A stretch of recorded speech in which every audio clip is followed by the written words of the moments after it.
En geno mara Nyakaramogi ni riyo makare kendo waikore mar kelo ni weche manyien mag migago kowuok e Ramogi TV. Mokwongo wawinjane mago mawamiyo pek.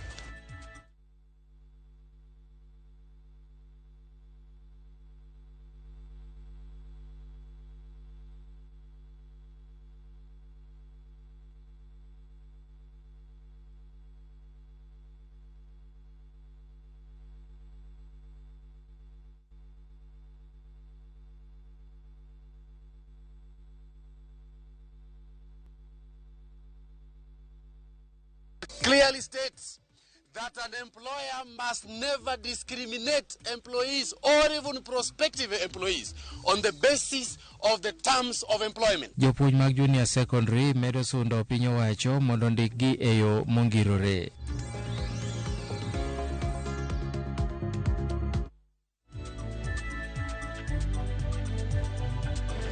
In gi thuolo Nyakaramogi mar oro ote machok e laini maro mar ote machok ma en 3-6-000 machiegni nyinga Milton Ochieng'.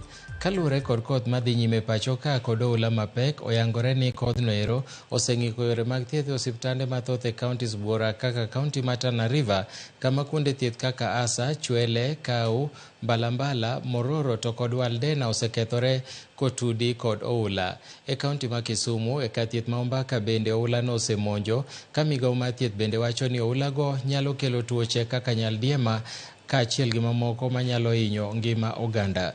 Migawo mar thieth bende wacho ni tuoche makoch mabiro kod pige mochido nyalo muoche kauntis kaka Garissa, Wajir, Mandera, Marsabit, Turkana, Busia kod Kajiado. Migawo mar thieth koro ojiwo oganda mondo obed mabor gi oula kendo dar kadhi kuonde moting'ore malo. Bende ojiwo jo Kenya mondo kik bedie aora e kinde koth. Bende kik giriemb nyamburko e oula mabubni, to moloyo girang kendo nono kama familia magi nitiere.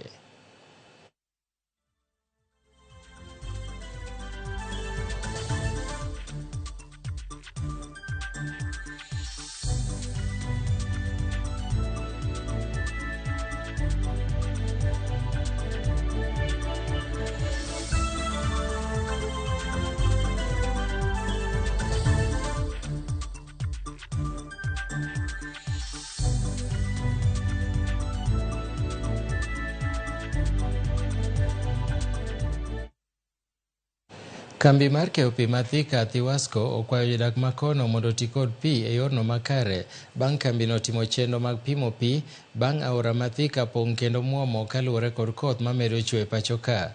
Direkta mar kambino Moses Kinya owacho ni chenro mag keyo pi odok chien kaluwore gi oula ma koro chuno ni mondo mi gipim ne jodak go eko pi. Kara kamano oyango ni kambino timo maginyalo ma tieko pek makamano kendo ni gisechako chenro mamoko mag kedo kod midhiero makamano e kinde mabiro.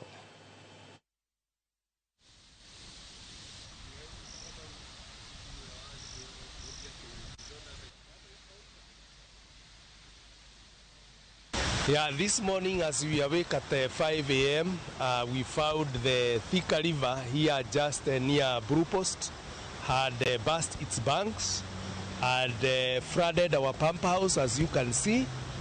And fortunately, our operators were quick to switch off the power and move out to safety. And currently, all the pumps are switched off. They are submerged. They are under the water. And we are not able to attend to them for now, as you can see. But we are making contingency measures. We are preparing ourselves by procuring new motors so that once the situation or the water resides, then we are able to reinstate supply. In the meantime, we request our customers in Thika water supply area to use the available water sparingly as we shall enhance our rationing because we are currently producing only 66% of the water that we normally produce. Manen jatend piny Kenya Uhuru Kenyatta otimo mos n'oganda moseyudo midhiero mokel kod pi oula e gwenge mopogore e pacho ka, kowacho ni koth mapek osekelo lal maduong' koting'o nyaka tho mar oganda e gwenge kaka Nakuru, Nairobi, Homa Bay, Kisumu, Garissa, Mombasa, Masawa ma Kenya kod moko kuom gwenge ma hoho mar okak. E ote mare, Uhuru Kenyatta okoni dwaro nitiere mondo mi oganda omakre kanyakla mar konyo jo Kenya moseyudo midhiero. Kaka yor bedo ranyisi machiwo kony ne jok moyudo chandruok, mane jatend piny Uhuru Kenyatta ochiwo siling milion 2 ne duol mar Kenya Red Cross mondo mi okonye chwalo sir mopogore ne joma pi okelo negi chandruok. Uhuru okwayo jopiny mondo med bedo motang' kendo kik gimuomre ng'ado pige mopong', ka bende okwayo ji modak e kuonde moridore mondo mi odhi e kuonde mothulore gi malo. Kaluwore gi midhiero masani omako sekta mar thieth, Uhuru nokwayo jolony weche mag thieth manyalo chiwore mondo okony joma tuo kod ji mayudo masira, ka bende ojiwo mondo lalruok makare otim mar tieko ng'anyo mar laktache.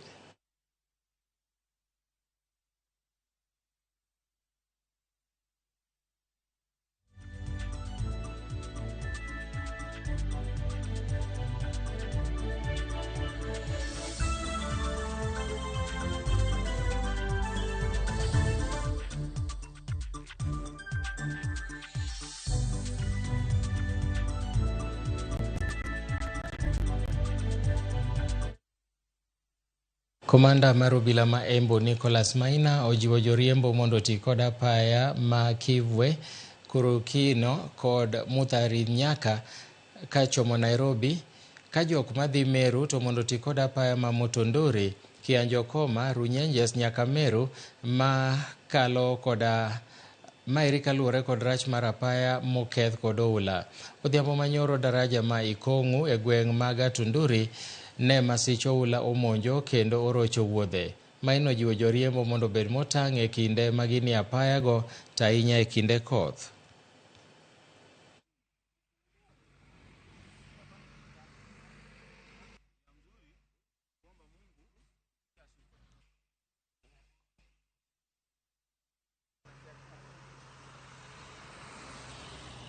Kwa miaka yenye nimekaa hapa kama miaka 3 hivi, hii barabara imekuwa na shinda kutoka mwanzo, wacha hii wakati wa mvua peke yake. Juu saindi ya mbele hapo kuna mahali kamlima iko kumekafu, hapo maroli huwa zinashindiwa hapo sana.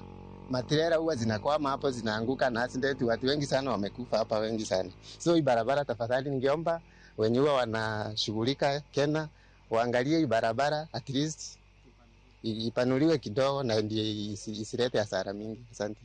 Alafu hapo mahali ni black spot, kumeshuhudiwa maajali mingi siku mingi.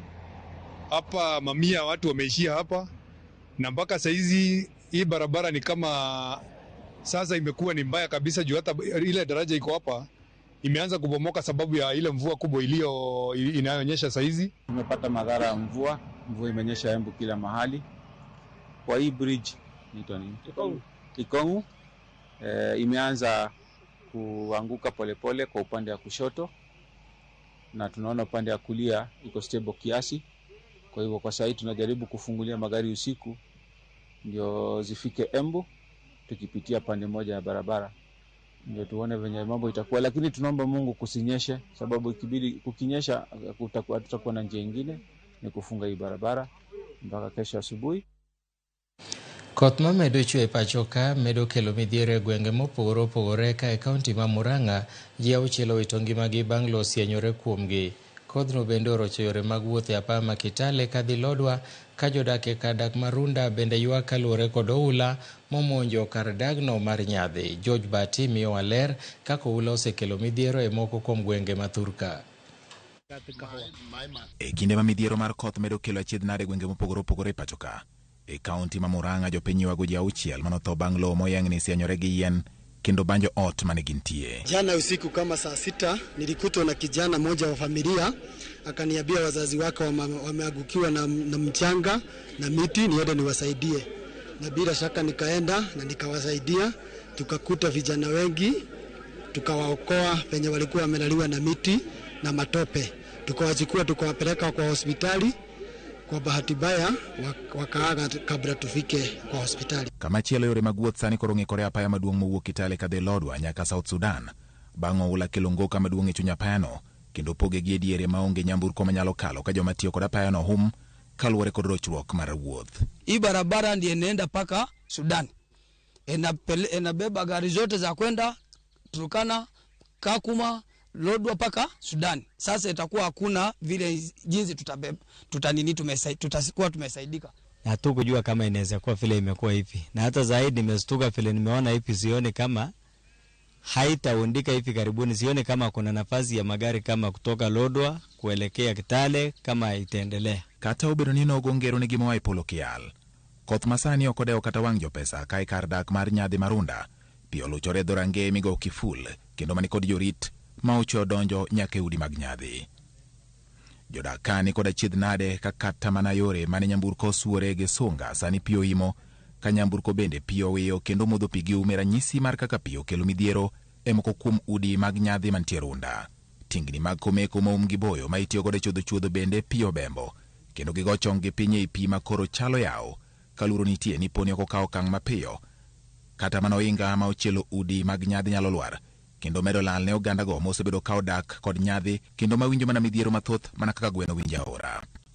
Jodak maka kata kamano sayo tend kaunti ma Nairobi magikoni ne okotimo nonro malong'o e kinde mar temo baro oula ma omonjogi kendo koro gidwaro ni mondo many kaka You should first find out, do your due diligence, and find people who are flooded, they should be given shelter. Giwacho ni kanyo manitiyo kod japiny Girik moro manodak kanyo kaka yawo mar pi manokuoyo godo pi e puothene mag msabibu ne oduogo pogi ka okolo chike bang' kaunti chiwo lesen ma okotimo nonro. The Greek who was here, from what I have got, it used to be a dam where he used to pump water for the irrigation of his coffee and strawberries. It is the person who subdivided, who went to settle, got the subdivision permit without following the due process. Kaluwore kod kit midhiero ma ikelo kod koth moseneno kendo jopiny bende osebed kikwayo mondo obed motang'.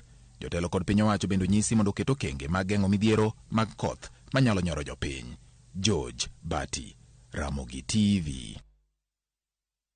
Rochruok nobede moko kuom sikunde ma pachoka kod tesende mag nyamburko bang' jopuonjre manorem yudo ote mar migao mar somo machwalo yepo ma sikunde nyaka bang' juma achiel kaluwore gi koth mapek mosebedo kachwe pachoka.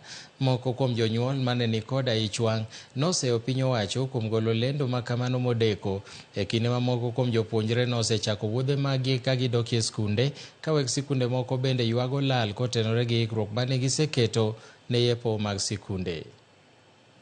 Lendo manogolo tieno manyoro mana seche machuok to yawo skunde mapachoka.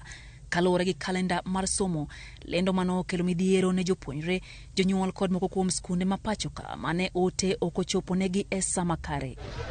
Jatend migao mar somo Ezekiel Mashoku nochiwo ote mayango ni skunde biro yawo bang' juma achiel ne tam mar ariyo ma en tarik 6 dwe mar abich kaluwore gi koth mapek ma osebedo ka kelo midhiero e pachoka. Report makamano no kelo kikruok e tesende mag nyamburko bang' jopuonjre mano osechopo wuoth nochuno mondo mi gidog pacho ka weg matatu moko machunyi gi ng'won ne duoko ne jopuonjre ga omenda mag wuoth. Kamoko kuom kembe mag nyamburko kod geche reru omiyo jopuonjre thuolo mar tiyo gi otiko mag kinde mabiro. Nitie nyithindo mano a pinje mabocho bocho ma samoro gin nyithindo thindo mosechopo machiegni gi skunde gi to waneno ka arita margi ok wang'en ni lwet ng'a nikech nyathi machal kamae janyuol no ok nyal samoro kama janyuol ok nyal chako oro pesa monyalo dhi manyo kama odwa ninde. Chuno wan weg matatu kata weg geche mondo mi kaka biro kole no nyaka in mi jage go simu ne janyuol ne omi namba igo simu ne janyuol nikech nyithindo go puoth gi simu. Mano jukumu ma sirkal omiyowa tich matek makoro watimo sani mondo nyithindo go tudre gi jonyuolgi mondo gidog kuma gintie. Jonyuol no bedo kod ich wang' ka seyo piny owacho kuom chiwo ote makamano modeko gino mano okelo midhiero ne jopuonjre mano wuok e miechgi kata obedo ne koth mapek ne chwe thoth gwenge mathuruka. Minister mar Education be nowacho wach achiel ni skul dhi yaw ka gik saa 9 mar otieno saa 8 mar otieno saa 6 ma jokong'o lile makoro neno ka madho kong'e ba koka emilande ni skul onge. Wakwayo sirikal kanitie kamunyalo bede piny chon mukon jonyuol muwach wach achiel mok ng'ane owacho ma ng'ane owacho ma 7 mar otieno ng'ama chielo wacho ma sirikal utimonwa marach. Ka skul nowacho ni yawo to ilando saa 6 otieno ni skul ok yaw ka wasekawo nyithindo mwatero skul koro wakwamo kaka watimo onge nyithindo bende okwamo kaka duog koro tek. Tend riwruoge jopuonj Kupet kod Nat Bende oseyo jatend migawo mar somo Ezekiel Mashogu kuom golo modeko milome mar choro nyime yepo mag skunde. Gikoni deko golo lendo no omiyo jonyuol lal ka koro gidwa ni piny owacho oduok ne jonyuol omenda mane gisetiyo godo keto kenge mag neno ne nyithindgi ochopi skunde. You know, we have students traveling from all corners of the Republic of Kenya, and you are just coming very early in the morning to say you have really postponed the opening of schools. That is very wrong. If it is possible, the government of Kenya could even reimburse those students who have already traveled on the way their money. Yes. E kar chung'od bura ma Limuru, nochuno skunde moko pogo chiemo mane gisetedo ne oganda ma ochano kod mago mane piyo riembe miechgi bang' ka osegol lendo machwalo yepo mag skunde e Thurka. We had planned to cook for 10,650 kids. We delivered the food to vulnerable families that are located within the slums of Geshagi and Misri. Tumefurahia juu hawakutupa chakula na vile nchi yetu iko na ukame mwingi juu hata kuna watu wengine wanalala njaa. Kata obedo ni sirikal osechiwo milome mar choro nyime tarigi yepo, jachiwo wach e lo piny owacho Isaac Moura ojiwo jotend skunde mondo mi okaw ting' mar rito nyithindo madibed ni ne osechopo e skunde kendo madok margi pacho ok nyal bedo paro makare. We are calling upon the head teachers to be cautious about it, such that if they've already arrived at the destination and going back will make them to be to face the risk of flooding. Again, the principal should make the best decision for the best interest of that student or that child. Pod ok oyangore ka skunde mapacho ka ibiro yaw bang' juma achiel kotenda gi chenro manyien mochiw gi migawo mar somo e kinde maduol makoro chal ma kor lwasi. Bende koro wacho ni koth mapek pod biro mana medo chue e pacho ka e kinde mabiro. Lydia Ramogi TV, Nairobi. Kawadhi nyime en ni sirikal oyango ni kwan joma osewito ngimagi e masira mar oula mapek ma Mai Mahiu ochopo 71 ka ji maromo 90 pod ok oyangi kama nitie. Chenro mar reso oganda pod dhi nyime ka watudore achiel kachiel gi Brenda Wanga ka entiere e alwora ma Naivasha. Kindly Brenda, could you please brief us on the situation on ground at the moment, and now that doctors are still on strike, what is the situation in various hospitals around Naivasha? Thank you. We are in Mai Mahiu at Ngea Girls Secondary School, which also serves as the operation base for the activities that are related to trying and help people who have been affected by Sunday night incident here in Mai Mahiu that has claimed so far 71 lives according to the latest government figures. Although while we have been here, we have seen one more body retrieved. That means that number is still rising, given the fact that there are still close to 100 people that are still reported missing. The desk at this center telling us that more and more people keep on coming by each hour just to find out whether the bodies that are in the mortuary belong to their kin, or whether to find out if those who were rescued are also family members. So this is an exercise that has been going on from yesterday, from the time that this news broke. The center was set up quickly. Right now it has quite a number of staff and volunteers, members of the NDOC. Here we've seen members of the county disaster response teams, the members of the Kenya Red Cross who are coordinating this whole effort. Well-wishers as well, just trying to do the little they can to help alleviate the suffering of the people who are still coming to terms with the shocking and devastating incident that happened here, leaving very many families devastated. We've seen families that have lost more than 1 or 2 people. There's a lady who tells us she's still looking for 3 of her family. She has confirmed that 7 or 8 of them have indeed passed away in this tragedy. And it is also emerging that as more and more information comes through regarding the victims and the fatalities, that quite a number of them were young children, very young, some as young as 1 year, 8 months old, who were literally unable to protect themselves from the raging floods. The situation at the hospitals remains dire. As you said, this incident coming in the midst of a biting doctor strike that has crippled the country for close to 2 months now. So the situation on the ground is quite dire, and it's even more it's more telling when you actually get to see the extent of the flood waters. We've seen entire fields of crops swept away, entire households, entire compounds. The only things you can see from far as I can see are just bits and pieces of people's belongings, cars still suspended on trees. So it is a disaster whose magnitude perhaps we will not be able to fully comprehend right now, but in the fullness of time, it might be just one of the worst disasters to happen in this part of the country. Back to you. Thank you very much, Brenda Wanga, for that update from Naivasha. We do hope the situation will improve very soon. Erokamano manone Brenda Wanga achiel kachiel kowuok Naivasha kama masira timore ma ji 70 wito ngimagi ka onyisowa ni chal pod ok ber ahinya. Kata kamano riwruok mar Msalaba Makwar kachiel gi riwruoge mamoko ni kanyo mar medo konyo oganda. Wakaw yweyo mokwongo migago waduogo bang' thuolo machuok.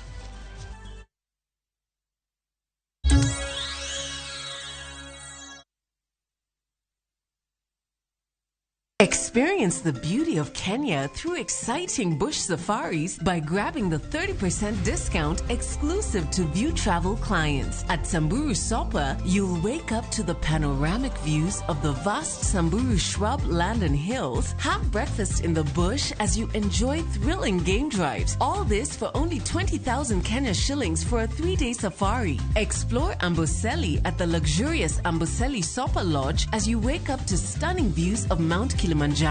Experience wildlife through game drives as you immerse yourself through their culture and heritage. All this for only 21,500 Kenya shillings for a 3-day safari. Are you ready to relax in the wild? Then enjoy these discounted rates from View Travel on our guaranteed weekend departures to Kenya's exotic bush destinations. Call 0703-254-254 or visit viewtravel.com and book now. View Travel.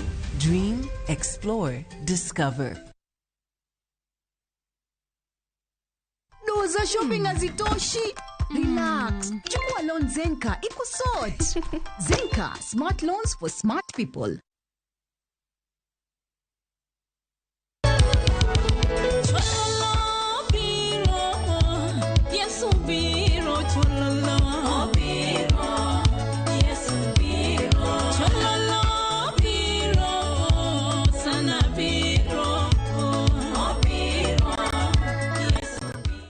Dial *487*3# to get this song.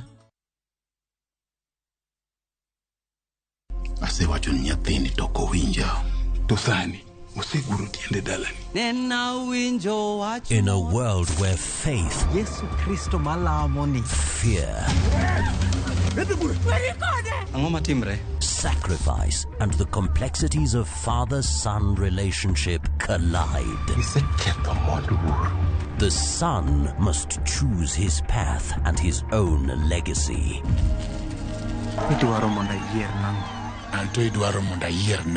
Watch this emotional and riveting story of Dennis in Where the River Divides. Watch the best content on the go only on Viusasa.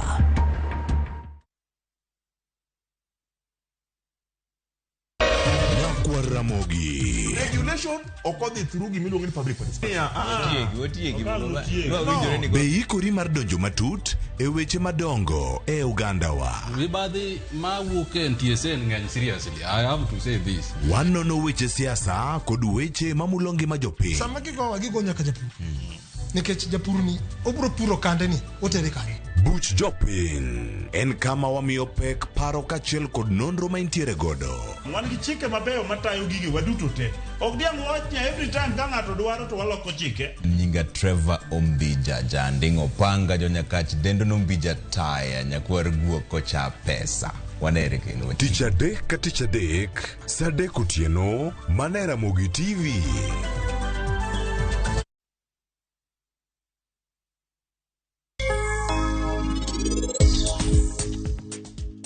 Inoka koro inituo, to inituo mana nikech an. Okapar ka an wach ni nyalomi ya kwe. Weche geng'e maler. To in kitemo lero na gigi matin, anyalo timo gi maler ahinya. Mae Sivina, bende nyalo miya tich mondo an ati kaka jakeno e kambi mari. Anna kia ni longi no nyalo yiech. Kata kamano, Anna timo gima ning'isa. Koro miya michna. Wow ji wow. Wonderful ji wonderful. Bende ung'e ni longa gi ne gin mich maru mar higa manyien.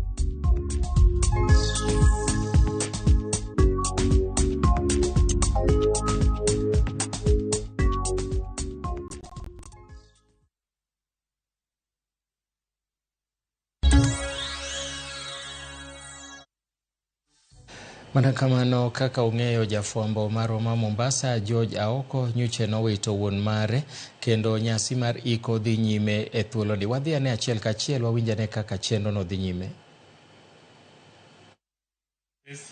Lakini langu tu ni kuwashukuru nyote kwa kufika siku ya leo. Najua tuna huzuni lakini tusihuzunike sana pia, bali tunafurahia pia maisha ya mzee. Tukiangalia muda ambao ametulea hadi tukafikia hapa, nadhani kuna mengi mazuri, sio mabaya tu. Kwa hivyo bali na kuwa na huzuni, ni muhimu pia tusherehekee maisha yake tangu aanze kutulea tukiwa wadogo hadi sasa ambapo wakati wake umefika. Kwa hivyo kwa sasa sina la ziada, ni kuwakaribisha nyote. Asanteni sana kwa kuja na tumsindikize mzee salama. Asanteni sana. Eruru kamana ina. Tubedi kwa Ruth.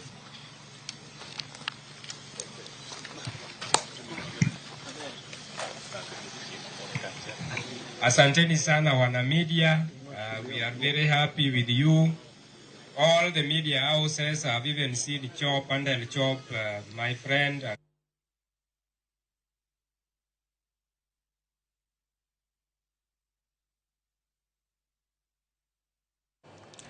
Kaluwore kod siasa ma medo tedore mokalo e kaunti ma Kajiado, jotelo koro kwayo jatend piny William Ruto mondo donjre kendo kelo thek ewi ywaruok mag siasa manenore kapogo oganda e kaunti no.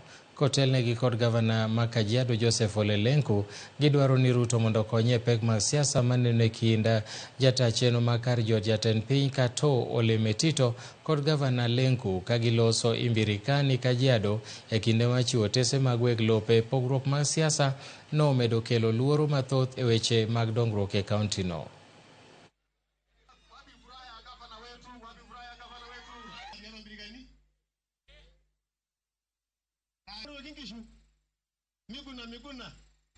Mimi sielewi na ningetaka rais wa Kenya ajue na asikie.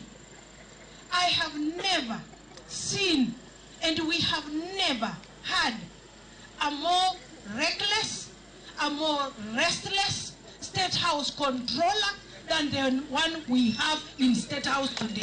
Hatujapata mtu kama huyu. Na mara nyingi rais, wewe unatuambia kwa nini Wamasai wanipatie kura kwa wote kwa pamoja? Tutakupatia aje kura, hawa watu watakupatia aje kura kama mtu mmoja na furuga siasa ya kaunti kupitia kwa jina ya ofisi yako? Mheshimiwa Rais akwambia huyo mtu tunataka sasa umuonye. Tulikuomba umuonye tukua kule. Na nakuomba mbele ya Wamasai wetu na wakazi wa Kajiado sawa, onya mtu wako. Uvumilivu yetu inaenda kufika mwisho na tutachukua nafasi yetu kama viongozi wa Kajiado waliochaguliwa na wananchi kupanga Kajiado.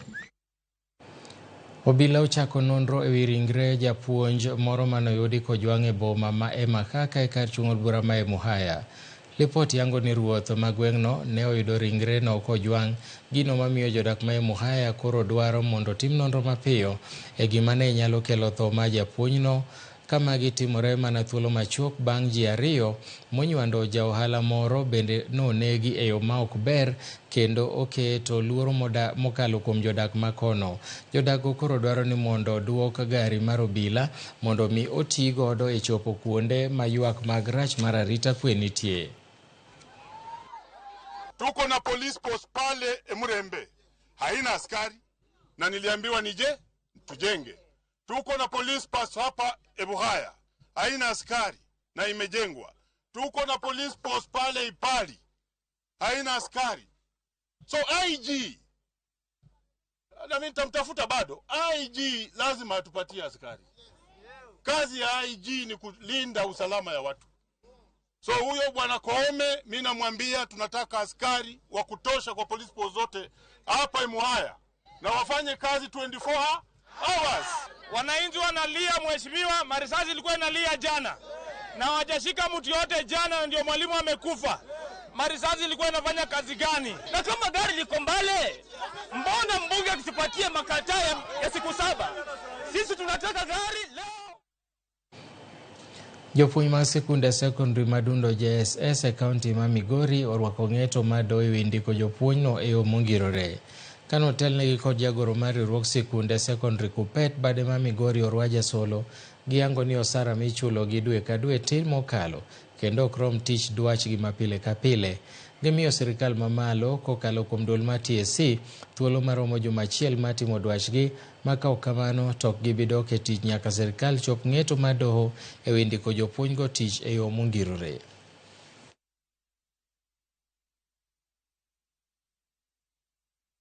We are in support of the Labor Relations Court that declared internship in the teaching service illegal. We are saying that we are not interns. That is not the term for us. Yes. An intern is that person who is working under someone before they are licensed to work. An intern is a person, a student that is still learning and who has not been licensed to work. Yes. We are not students. We are teachers who are graduated and who are registered by the Teacher Service Commission and licensed to practice. So we cannot be interns by any definition. We agree totally with the ruling of the Industrial Court. We must have an employer that recognizes and obeys law. Section 5, Part 3 of Kenyan Employment Act clearly states that an employer must never discriminate employees or even prospective employees on the basis of the terms of employment. As we speak, teachers on the junior secondary school that have been employed as interns, Teacher Service Commission is disguising them as interns. They are qualified teachers, fully trained and registered by the same Teacher Service Commission. Komachielo bende ni jopuonj sikunde secondary madundo JSS e kaunti ma Nandi obago ng'anye boma ma Kapsabet ka gidwaro ni duol mochune ndiko jopuonje TSC mondo ondik jopuonj ma nyaka ne somb CBC chakre pok ondiki e yorno mongirore. Kano otelnegi kod jagoro mar riwruog sikunde ma secondary Kuppet bade ma Nandi Paul Korir giwacho ni sani sirikal oketo jopuonj tiyo e tok chik. Jopuonj go bende nobwogo mar rem dok e skul kiyawo sikul ne tam mar 2 juma manyien.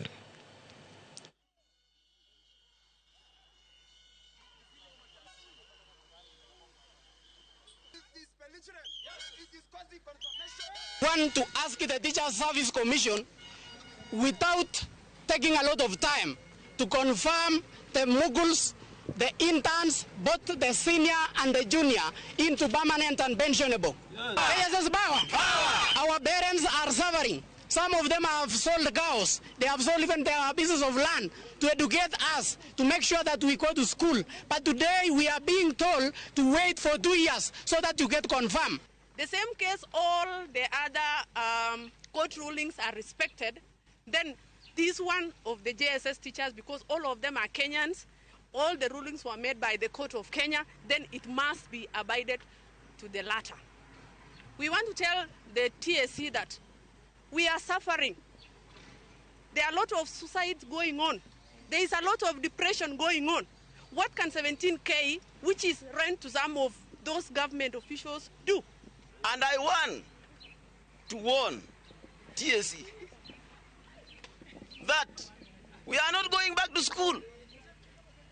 Take note of that. We are not ready to be involved in an illegal work. Let them come out officially and announce that when are we going to be confirmed into permanent and pensionable immediately. Kapod wane weche mag somo ni jopuonj mawuok e skunde mag junior secondary obwogo mar weyo dhi nyime gi puonjo E kinde miyawo sikunde e juma mabiro, jopuonjgo eko malo 600 e kaunti ma Kericho obago ng'anyo ka bende gilando ndalo 7 ma gimiyo sirikal ma ka ok owinjo ywakgi to gibiro weyo tich. Jatend riwruok mar KUPPET e kaunti ma Kericho, Mary Rotich, okwayo duol mandiko jopuonje TSC mondo luw chike mag bero ngima jotich e pachoka kaluwore gi ng'eto manogol gi doho. E wi mano, Rotich owacho ni jopuonj mathoth yudo chandruok mang'eny kaka e chudo magiyudo Sh17,000 dwe ka dwe, omenda magiwacho ni ok rom chopo dwaro mage. Jatend KUPPET e kaunti ma Bomet, Paul Kimeto, bende okwayo duol mar TSC mondo oket chenro makare.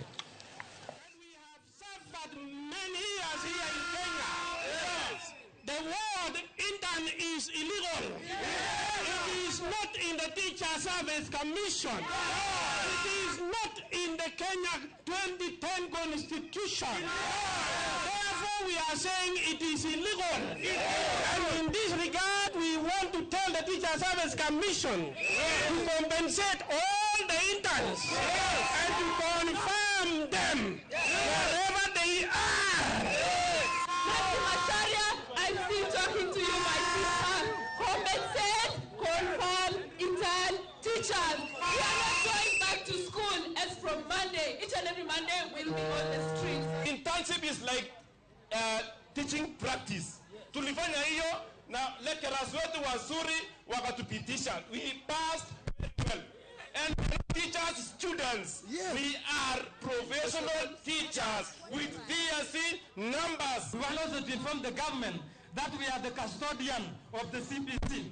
And we are ready to scuttle the CPC. We are ready to cripple the chronic CPC because we are the teachers. We are in the classrooms.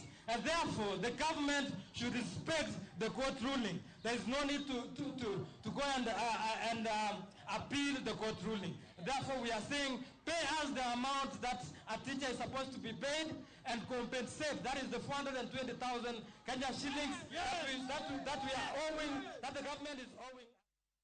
Nyakwaramogi namonda kao yueyo mokwongo e chenro mar migago kapok adhi e yueyo. Pascal Olajo kod Pauline Pascal owacho ni winjwa loud and clear ka untiere Kabondo Nyasore School kendo umero timo mos ahinya ne jogo duto moseyudo masirni mopogore opogore mokel kod ohula. Nyakwaramogi kik idhi mabor, aduogo bang' thuolo machuok.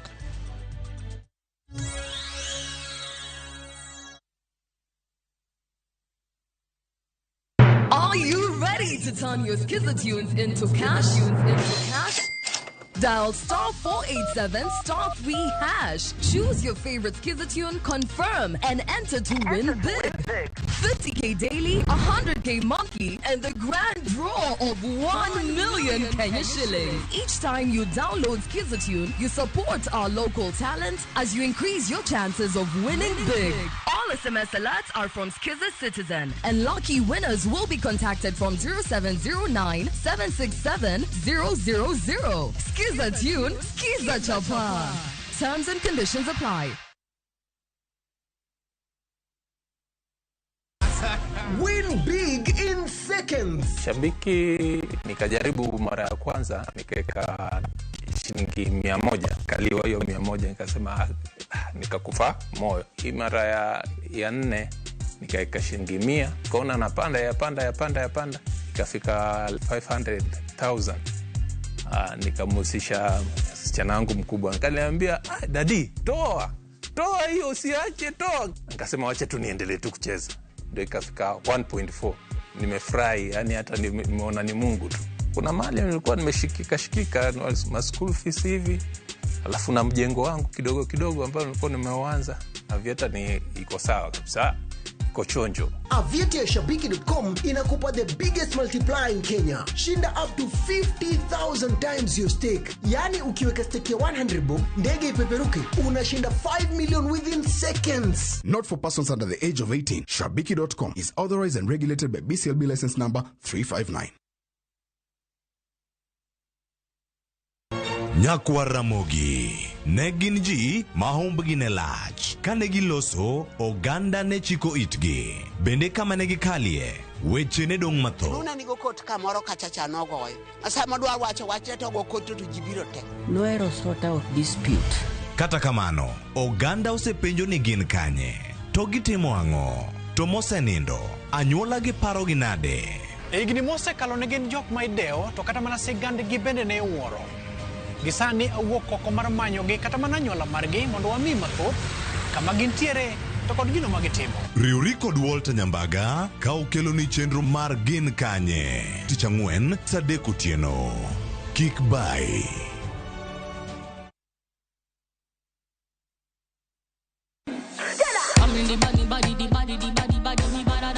Kik bai. Winj mit mar thum kendo imiel radar. Kik od belo bai. Belo number 1. Gi twak mamulo rowere gi oganda duto. Ka in gi nyako ma tiyo, oneno mbele mayot moloyo nyako ma okusomo. Wakelo ni jongolo mopogore opogore. Mane mbak ndalo chakre wuok tich nyaka tich abich saa 8 odiochieng'. Mane Ramogi TV.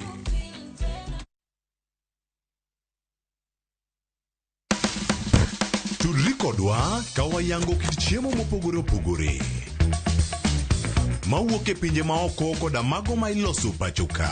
En gi ring'o mang'eny to kosetuo kama ma inyalo kano ndalo mang'eny. Mamiyo lep chwadore kendo ni kod ndhadhu mopoto. Fueny maling'ling ma itiyo godo e loso chiemo ka in bende ipuonjori kaka inyalo loso mana e jikondi kanyo. Wakolo matut sigana mantie chiemo ka chiemo.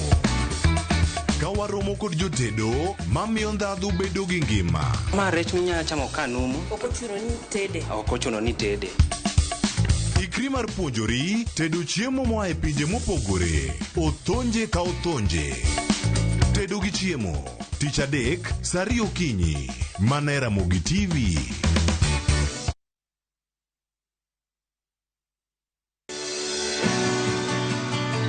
Donje chuny pur kama kodhi ka kodhi nyiso sigande.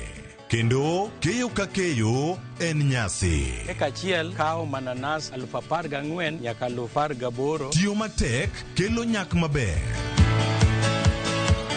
Winj sigand jopur mokadho e yamo kod apaka maduong'. To girwako lokruok manyien kod nyago ngima maber ne jopur. Farmyard manyiwa gi compost is the best. Kik berne nang'o oduoko lo kaka lo ne chalo chon. Bi kodwa sama wakedo gi pek ma waromo godo kendo yudo gweth ma kit ngima maber. Sama wachako tich mar lowo nyaka bed gi kwer.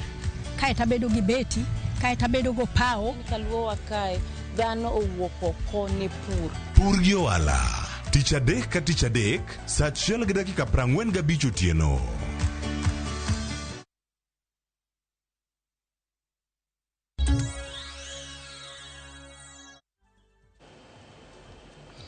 Machiegni kendo jodak kod johala ma Katito e sub-county ma Nyakach e kaunti ma Kisumo koro dak kendo loko ohala gi luoro kod kihondko kaluwore gi taka matama ma nyaka sani ogo tach e alworano.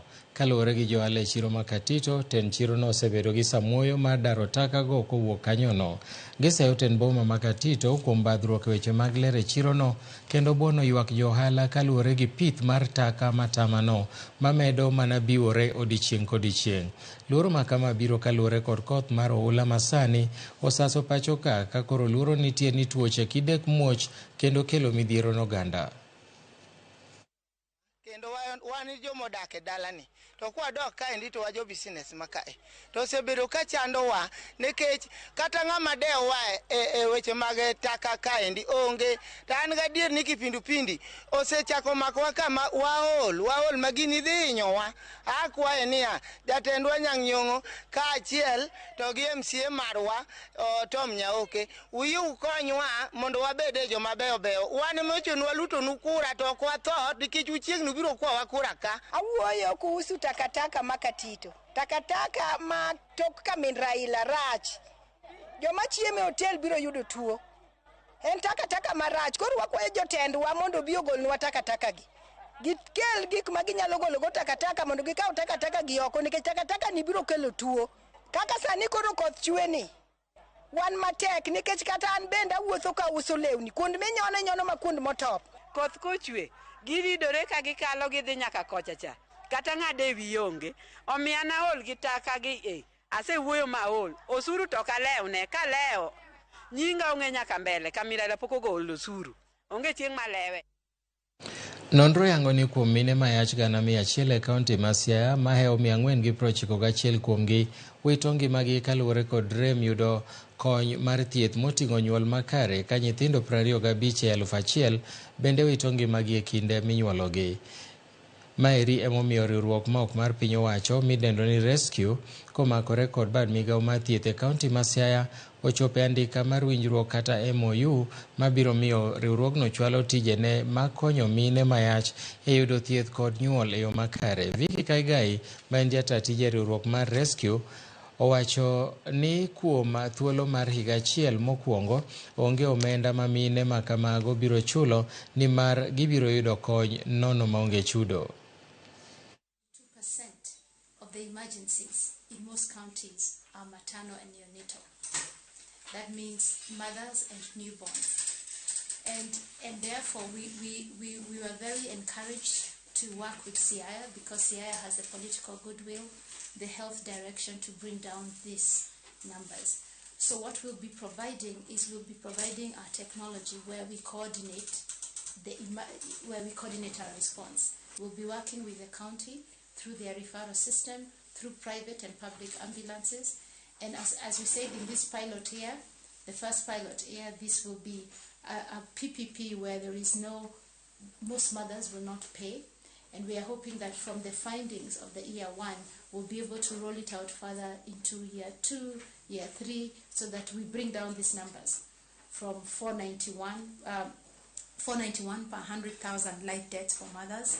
We want to bring that down to 70. So Rescue Company is coming in to provide this critical service together with us, Siaya County government, and the good thing about this is that for the first year that this partnership will be in motion, they will not put us under a lot of charges. Sirikal kaunti ma Kwale komakore kod jokanyo mag M-Pesa Foundation oyawayanga gedo mar katimo thieth ne nyithindo ma eko nyuol osiptal maduong' ma Msambweni.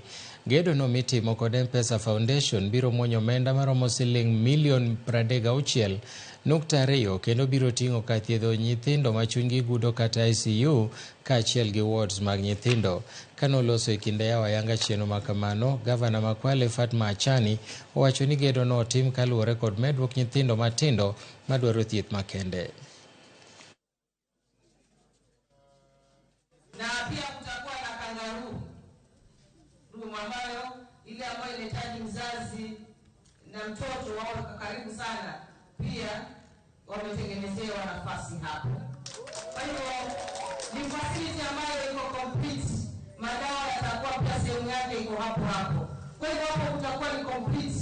Hiyo inamaanisha kwamba watoto wetu ambao watakuwa wanazaliwa watakuwa wanaangaliwa katika hali ya afya ya juu, na sio hali ya afya ya juu peke yao.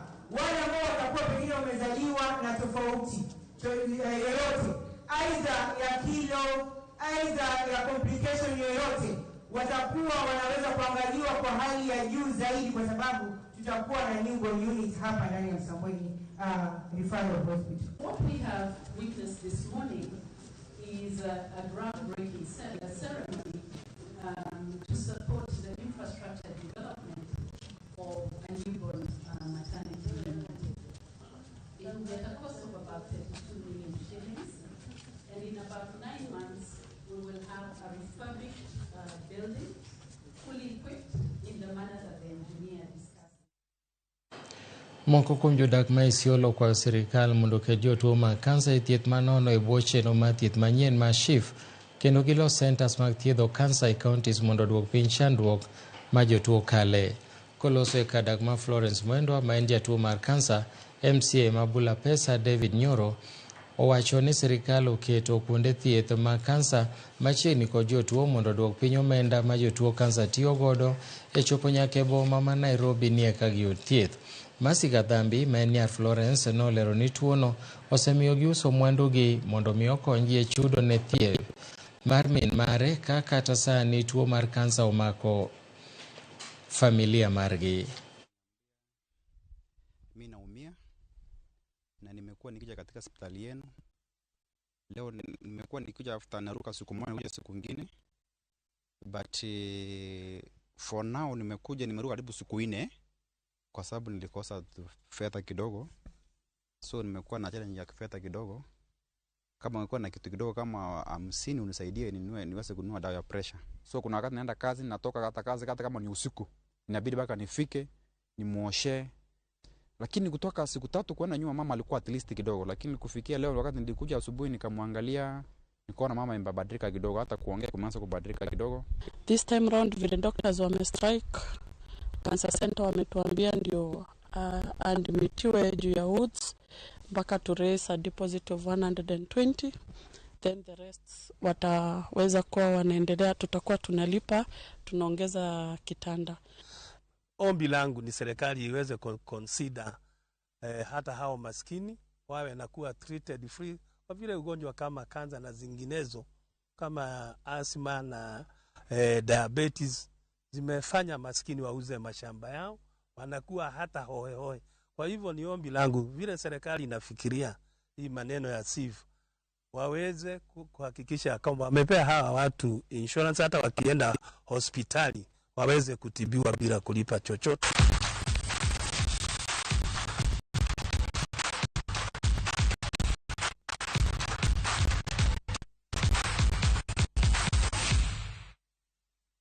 Eweche tuke ni Robert Lewandowski nolo gonde adek ne klab mar Barcelona kendo konyo klab nolo klab mar Valencia gonde 4-2 e tuke adhula mar lig maduong' mar piny Hispania.